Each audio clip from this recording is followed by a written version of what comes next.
Hi everyone, welcome to the living room, not the shack. Icom AH-705 automatic antenna tuner, or as we prefer to say in my amateur radio circles, a matching unit.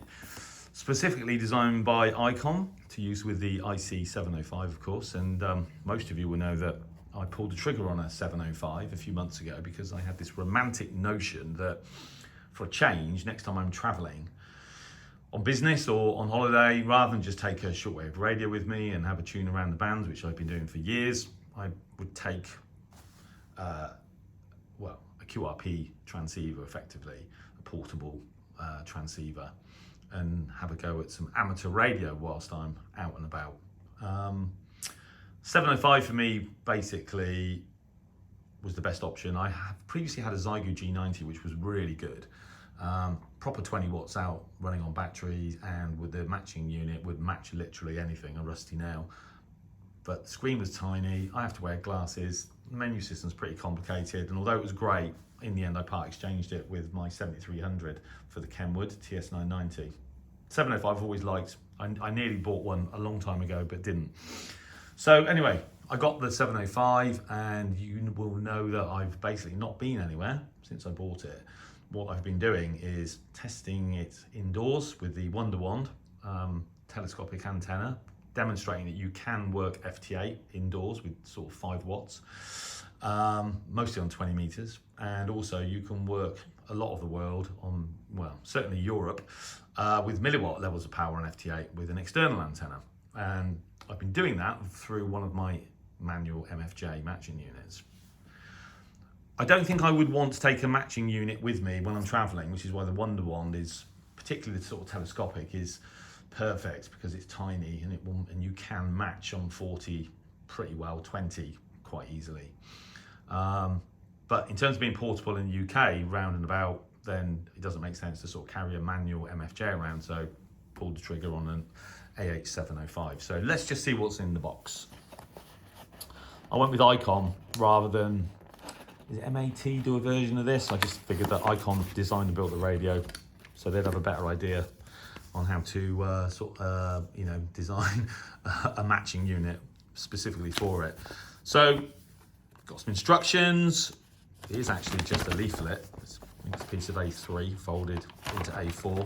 All the usual sort of precautions. Supplied accessories, so the control cable, the RF cable, powering it with a 2AA alkaline batteries, must be alkaline, or obviously you can run it on DC 13.8 volts if you make a cable. And then a sort of diagram on how to connect it up, which I suppose, I wouldn't need that necessarily, but I guess it has to be there. And then it also comes with there's a thread on the back of it and a little bracket that they supply to allow you to sort of strap it to a pole, which is one of their recommendations. I'm not sure about that. They also recommend that you attach, it has its own RF earth, which I get that. I'd probably daisy chain it to one of my others, but anyway, yeah, all good. So you get the instructions in English, and then you also get the instructions in German, and you get a list of restricted countries of use. So the unit itself, actually quite large. It's not as big as the radio, but it's not far off. Plastic case, but looks pretty good quality. That's the thread on the back of it for the bracket that's come supplied. And then in here is the battery compartment for 2 AA alkaline batteries, Duracell, I guess, is what I would normally use. And then on this side, there's 2 rubber flaps. That's for the control cable, which is a 3.5mm audio type jack, and the one next to it is for your DC 13.8 volts run up for power supply. And then BNC to the rig, and then on the other side, antenna, PL259 or SO239 socket, and your wing nut to connect it to an RF earth. And that is basically it.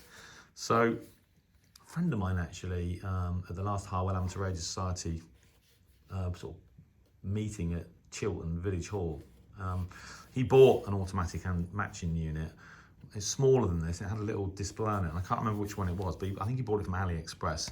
And it was like 95 quid. So this is actually pretty expensive for what it is, but I kind of got it because I just figured, you know, as I said, Icom designed and built the radio, so buy a matching unit from the same company. So it should be seamless. So this is operated through the rig itself. I think you have to hit the function soft key, and then that takes you to a screen where there's a sort of tune soft key, which is grayed out at the moment, but presumably when this is powered up and plugged in, that soft key comes alive, and then you press it and it starts matching. It does its thing, matches, and then you're basically good to go. So what could be simpler? Hi.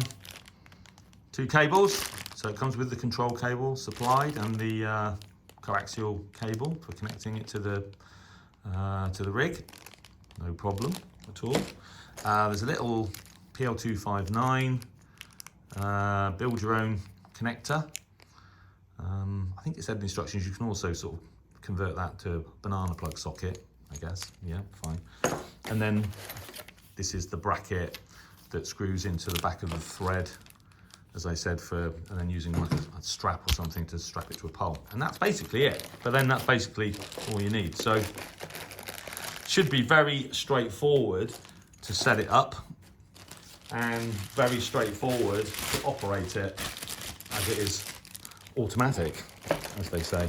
So there you go. That's the Icom AH-705 automatic antenna matching unit, designed specifically for the IC-705, which I've got to say, I mean, it's just like, it's a monumental rig.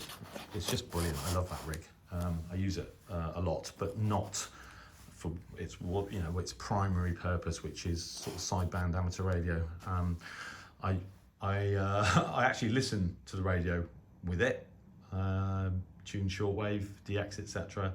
And obviously I've done a lot of FT8, but I've not done much sideband. But that's kind of because you're obviously power limited. You know, when you've got a Kenwood TS990 in the rack, in the shack, and you've got a Yaesu FT991 connected to a BLA 350, you know, unless you're really interested in QRP, which, you know, I do cycle through QRP levels of interest.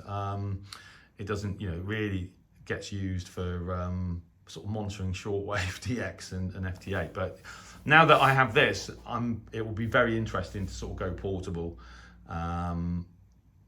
and do a bit of sideband. So there you go. Anyway, so can't recommend it yet because I haven't actually tried it yet, but I'm hoping for good things. And this completes a portable amateur radio setup. Maybe I need to buy some foam blocks and set all this up pre-connected into a flight case, a small flight case for using in the UK, and then I'll just take the radio with me in the Wonder Wand when I sort of travel, particularly abroad. So there you go. Anyway, more videos on this to come. Thanks for watching, and 73.